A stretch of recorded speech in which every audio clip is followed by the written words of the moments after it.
Welcome back to my new blog. कैसे हैं आप लोग? आशा करती हूँ अच्छे होंगे, अच्छे से रहना चाहिए। आपका मेरी श्रद्धा प्रिय ब्लॉग में स्वागत है। तो यहाँ मॉर्निंग का टाइम है। कल था महालक्ष्मी, लेकिन कल 9 बजे से शुरू हुई थी महालक्ष्मी, इसलिए मैंने आज के दिन रखा। आज सुबह 9 बजे तक की है, तो यहाँ मैं आज उठ गई थी। वैसे मैं जल्दी उठ जाती हूँ, मैंने सोचा था 3:30 बजे उठ जाऊँगी, लेकिन आँख नहीं खुला। फिर वही 10 मिनट कम 4 पे मैं उठी, झाड़ू वगैरह लगाया। उसके बाद नहा के मैंने कहा पूजा की तैयारी कर लूँ, क्योंकि फिर परी और बुआ को कॉलेज भी जाना था, उनके डैडी को भी जाना था, उनको भी खाना बनाना था। तो इस वजह से बहुत दिक्कत हो जाता है, जल्दी जल्दी करना पड़ता है हर काम। और 9 बजे तक ही था। और दूसरा चीज़ ये है कि जब तक मैं चाय पूजा नहीं कर लेती तब तक मैं चाय नहीं पीती हूँ, और बिना चाय के मेरे हाथ पैर ही नहीं चलते। तो मैंने कहा पहले पूजा कर ली जाए, उसके बाद चाय पी ली जाए, फिर अपना काम किया जाए। तो यहाँ मैंने सारी पूजा की तैयारी कर ली है। तो हर इंसान अपने अपने तरीके से करता है, हर बहुत विधि विधान से करता है, तो सबका अपना तरीका होता है। और जैसा आप करना चाहें तरीका का, जिसका जितना सामर्थ्य है उस अनुसार कर सकता है। तो यहाँ देखिए मैंने 16 दिए बना लिए थे, 16 फरे बना लिए थे। और धूप घास का विशेष महत्व होता है इस पूजा में। गज पूजा होती है, महालक्ष्मी गज पूजा होती है।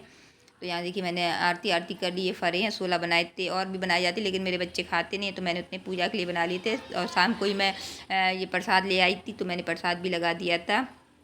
तो यहाँ मैं पूजा कर लूँगी। और मैंने कपड़े क्या, मैं गाउन पहनी थी, बस उसी के ऊपर जो पूजा वाला चुन्नी होता है, जब मैं पूजा करती हूँ तो वो अपने ऊपर डाल लेती हूँ, वही मैंने डाल लिया था। और कपड़े चेंज नहीं किए थे, मैंने कहा कि जल्दी जल्दी है और क्या कपड़े चेंज करना। और पूरा जल्दी जल्दी मैंने बनाया था ये ब्लॉग। तो यहाँ देखिए मैंने पूजा शुरू कर दी है, वही कथा पढ़ रही हूँ। तो अब की बार मैं दूसरी कथा की किताब लाऊंगी, महालक्ष्मी कथा की किताब, क्योंकि इसमें थोड़ा अलग ही, बहुत ही ठेठ खड़ी बोली था, तो मुझे दिक्कत हो रहा था पढ़ने में, लेकिन मैंने पढ़ लिया था। वही कथा थी, हाथी की पूजा की थी गांधारी और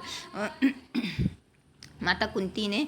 तो वही पूजा मैंने कर ली, कथा पढ़ ली। यहाँ पे देखिए मैंने मतलब जो पूजा का विधान होता है सारा कर लिया। और वो 16 गड़े की एक माला बनाई जाती है पीले कलर की, वो भी बना ली थी। तो एक तो मैंने मतलब वहाँ पूजा में चढ़ा दी थी, दूब घास में बांध दी थी 16 गांठों की, और एक ये मैंने पहनी जाती है। उसके बाद मैंने शुरू कर लिया खाना बनाना। तो आज मैं बैगन आलू टमाटर की सब्ज़ी बना रही हूँ, और पूड़ियाँ नहीं बनाऊँगी। अब पूजा वूजा हो चुका है, तो मैं रोटियाँ बनाऊँगी, क्योंकि डेली पराठे पूड़ी खाने से दिक्कत होने लगता। कल ही खाया था।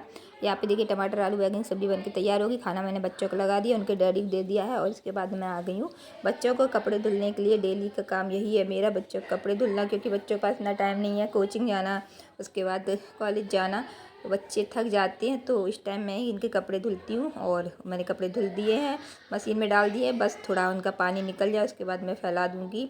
और यहाँ मैं आ गई हूँ रूम में, अपना रूम ठीक करने के लिए। तो सुबह टाइम तो आपको सभी लोगों को ऐसा ही रूम मिलेगा, कहीं बच्चों की कॉपी, कहीं किताबें, कहीं कुछ। तो ये डेली का मेरा काम है उठाने का। तो मैं उठाती हूँ, पूरा दिन काम ही होता रहता है। ये मेरा पहला राउंड है, अभी राउंड लगते रहेंगे काम के, तो मैं करती रहती हूँ। और यहाँ मैं फटाफट रूम ठीक करती जा रही हूँ। और पूरा दिन मुझे रूम ठीक करना होता है, ये लगता है जैसे मेरे घर में छोटे बच्चे हों। और एक चीज़ ये बात है कि जैसे कॉटन का बेडशीट होता है, जितना वो धुलता जाता है उतना ही वो मतलब सिकुड़ता जाता है, तो छोटा हो जाता है। थोड़ा कोई बैठता है, बेड एकदम ख़राब सा हो जाता है। यहाँ देखिए कपड़े भी निचुड़ गए हैं, तो मैं इसको फटाफट फैला दूँगी। तो ये लिया था स्टैंड, इसलिए लिया था स्टैंड, जैसे बारिश वारिश का मौसम होता है तो कपड़े इसमें डाल दो मशीन से निचोड़ के, और ये पंखा चला दो रूम में, तो सूख जाते हैं, स्मेल नहीं आती। वैसे कपड़े अगर सूखते नहीं हैं तो उनमें स्मेल आने लगती है।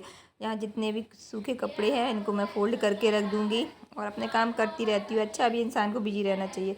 जब इंसान बिजी रहता है तो उसके माइंड अपना बिजी रहता है उसका, और खाली दिमाग वैसे भी शैतान का दिमाग होता है, फिजूल की बातें आती रहती हैं। तो मेरा तो यही है रूटीन, मॉर्निंग का बिजी रूटीन रहता है। काम यूँ ही करती रहती हूँ। सुबह 4 बजे से उठती हूँ, फिर मेरे हाथ पैर रुकते नहीं हैं, बराबर यूँ ही लगे रहते हैं गाइस। इसके बाद जाऊंगी घर। कल भाभी ने खाना पैक कर दिया था, तो वो ट्यूशन देने जाना है मुझे। A few moments later. तो यहाँ देखिए मैं अपने घर पे आई, भाभी ने भी कर ली महालक्ष्मी की पूजा। तो चलिए गाइस, अब मैं यहीं करती हूँ अपने छोटे से ब्लॉग का। मिलती हूँ नेक्स्ट ब्लॉग में, तब तक के लिए जय श्री राम, जय बागेश्वर धाम, जय बालाजी महाराज।